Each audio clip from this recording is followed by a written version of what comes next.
এখন গাঁৱত এজন জ্ঞানী ও বৃদ্ধ কৃষকে বাস কৰিছিল। কৃষকজনৰ এটা সুন্দৰ আৰু শক্তিশালী ঘোঁৰা আছিল। কৃষিকাৰ্যৰ লগতে মাল বস্তু অনা নিয়া কৰাত গ'লে ঘোঁৰাৰ পিঠিত উঠি যোৱা ইত্যাদি কামত তেওঁ ঘোঁৰাটো ব্যৱহাৰ কৰিছিল। ঘোঁৰাটো এদিন হেৰাই গ'ল। তাক আৰু বিচাৰি পোৱা নগ'ল। ঘোঁৰাটো হেৰাই যোৱাৰ বাবে কৃষকৰ পত্নীৰ খুবেই মন বেয়া। কিন্তু কৃষকৰ কোনো অস্থিৰতা নাই, তেওঁৰ কোনো দুখ নাই। হেৰাই যোৱা ঘোঁৰাটোৰ বাবে তেওঁৰ কোনো চিন্তা নাই। তেওঁক দেখিলে এনেকুৱা লাগে যেন তেওঁৰ একো হেৰুৱাই নাই।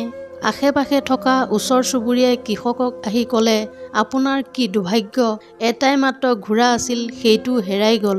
এই কথা শুনি কৃষকজনে মিচিকিয়া হাঁহি মাৰি ক'লে, চব ভগৱানৰ লীলা। কিছুদিনৰ পিছত ঘোঁৰাটো আকৌ কৃষকৰ ঘৰলৈ উভতি আহিল। লগতে আৰু ৩টা বনৰীয়া ঘোঁৰা তাৰ লগত আহিল। কৃষকৰ ঘৰত বহুত আনন্দৰ পৰিৱেশ। কেৱল হেৰুৱা ঘোঁৰাটো ঘূৰি অহা নাই, তাৰ লগতে আৰু ৩টা ঘোঁৰা আহিছে। ওচৰ চুবুৰীয়াই আকৌ চাবলৈ আহিল।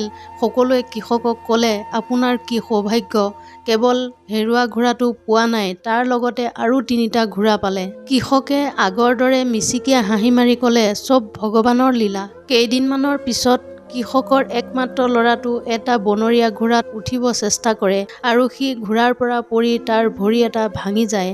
এই খবৰটো শুনি ওচৰ চুবুৰীয়া আহি দুখ প্ৰকাশ কৰি ক'লে, যিদৰে আপোনাৰ ল'ৰাটোৰ ভৰি ভাঙিল, সঁচাকৈ বহুত দুৰ্ভাগ্য।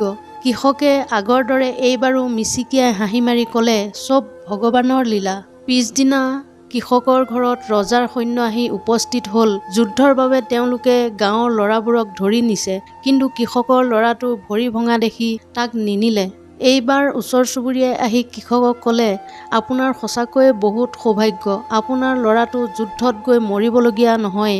মিচিকিয়া হাঁহি মাৰি কৃষকৰ একেই উত্তৰ, চব ভগৱানৰ লীলা।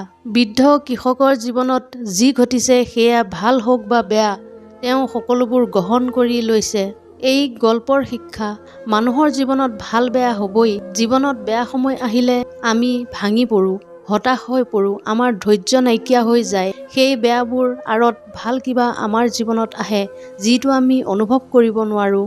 আৰু আমি দুখী হৈ থাকোঁ, ভগৱানক দুখ দি থাকোঁ, মোৰ লগতে কিয় এনেকুৱা হয়। কিন্তু সেই বেয়াটোৰ পিছত ভাল কিবা ভগৱানে আমাৰ বাবে পৰিকল্পনা কৰি থয়, যিটো আমি বুজি নাপাওঁ।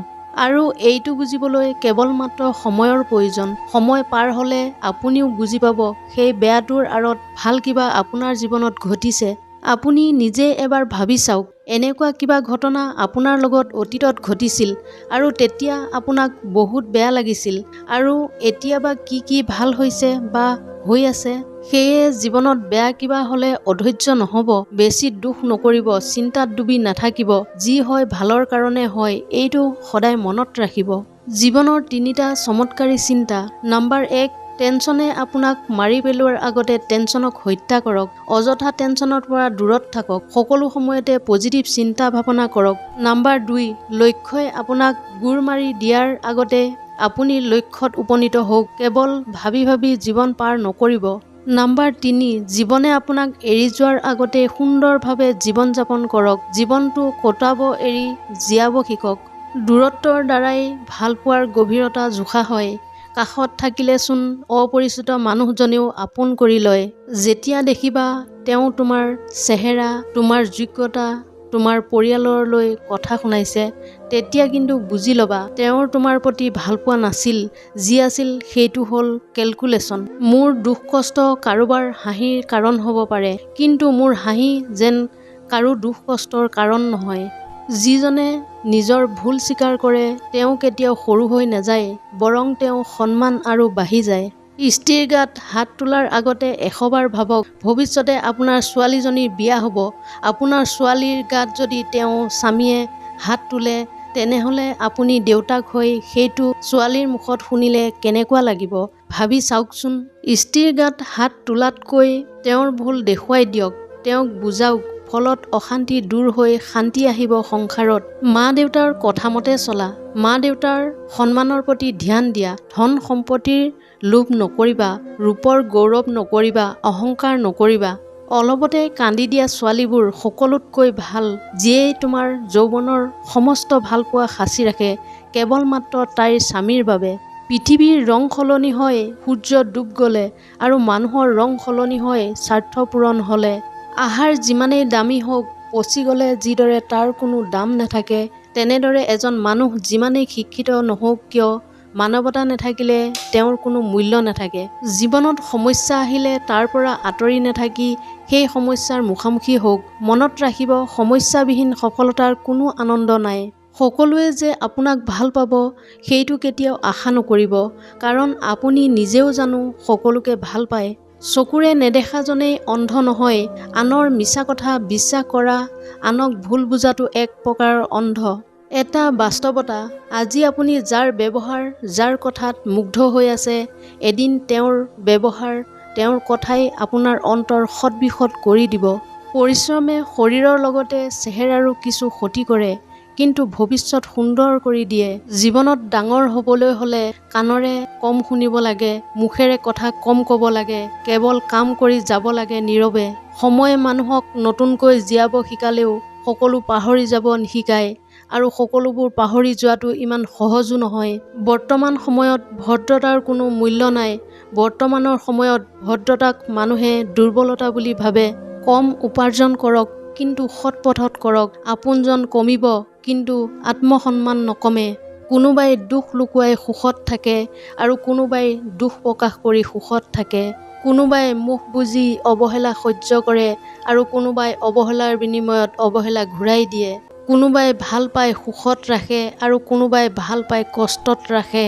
আগতে মানুহে মিছা কথা ক'বলৈ ভয় কৰিছিল পাপ হ'ব বুলি, আৰু এতিয়া মানুহে সঁচা কথা ক'বলৈ ভয় কৰে বিপদ হ'ব বুলি। যেতিয়া সত্যৰ লগত অসত্যৰ যুদ্ধ হয়, তেতিয়া সত্য অকলশৰীয়া হৈ যায়, কিন্তু অসত্যৰ সৈন্যবাহিনী বিশাল। কাৰণ অসত্যৰ লগত মূৰ্খ, লোভী, স্বাৰ্থপৰ, বিশ্বাসঘাতক সকলো থাকে। আনৰ সতি বা আনৰ বাবে যি গাঁত খান্দিছে তাৰ গভীৰতা অলপ কম কৰিব, কাৰণ সেই গাঁতত আপুনিও এদিন পৰিব। সন্মান আৰু ভয় কেতিয়াও একেই হ'ব নোৱাৰে। মানুহৰ অন্তৰত সন্মানৰ স্থান কৰি লোৱা উচিত। ভয়টো মানুহে কুকুৰকো কৰে। জীৱনত যিটো পোৱাৰ বাবে আমাৰ ইমান আকুলতা, ইমান অস্থিৰতা, সেইটো যদি আমি পায়ো যাওঁ, সেই প্ৰাপ্তিয়ে যে পূৰ্ণতা দিব তাৰ কোনো নিশ্চয়তা নাই। আজিকালি সমস্যা বুজাব কোনো নাই। সকলোৱে ইজনে আনজনক দোষ দিয়াতেই ব্যস্ত। কাকো শূন্য ভাবি অৱহেলা নকৰিব, কাৰণ প্ৰতিটো কাম আৰম্ভ হয় শূন্যৰ পৰা, আৰু শূন্যতাৰ পৰাই যাত্ৰা কৰি পূৰ্ণতা পায়।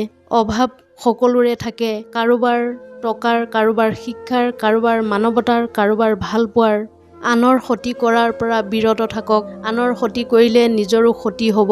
সেয়ে আনৰ ক্ষতি কৰিব গৈ নিজৰ ক্ষতি মাতি নানিব। তৰ্ক যদি কৰিব লাগে তেন্তে জ্ঞানীৰ লগত কৰক। জিকিব নোৱাৰিলেও কিবা শিকিব পাৰিব, কিন্তু মূৰ্খৰ লগত কেতিয়াও তৰ্ক নকৰিব। মূৰ্খৰ লগত তৰ্ক কৰাৰ অৰ্থ হ'ল নিজকে মূৰ্খ হিচাপে গঢ়ি তোলা। কি অদ্ভুত এই দুনিয়া! অকলে অকলে কান্দিলে কোনো দুখ নাই, কিন্তু অকলে অকলে হাঁহিলে পাগল সজাব।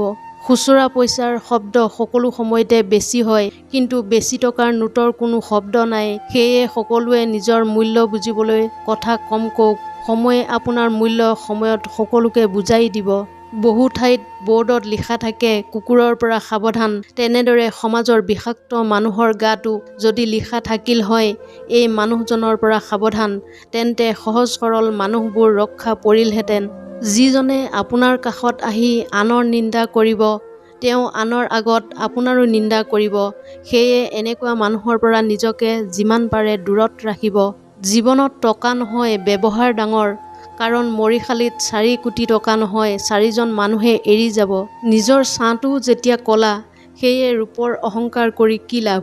ৰূপ দেখি মানুহক চিহ্নিত কৰা যায়, কিন্তু ৰূপ দেখি মানুহক চিনিব পৰা নাযায়। জীয়াই থাকোঁতেই নিন্দা কৰে, মৰি যোৱা মানুহৰ প্ৰশংসাটো শত্ৰুৱেও কৰে। মমবাতি হোৱাটো সহজ কথা নহয়। পোহৰ দিয়াৰ বাবে প্ৰথমে নিজকে জ্বলিব লাগে। এনেধৰণৰ মটিভেশ্যনেল ভিডিঅ' পাই থাকিবলৈ মোৰ চেনেলটো ছাবস্ক্ৰাইব কৰি ৰাখিবলৈ নাপাহৰিব। পুনৰ অন্য এটা ভিডিঅ'ৰ সৈতে লগ পোৱাৰ প্ৰতিশ্ৰুতিৰে আজিৰ এই খণ্ডটোৰ পৰা বিদায় লৈছোঁ। ধন্যবাদ।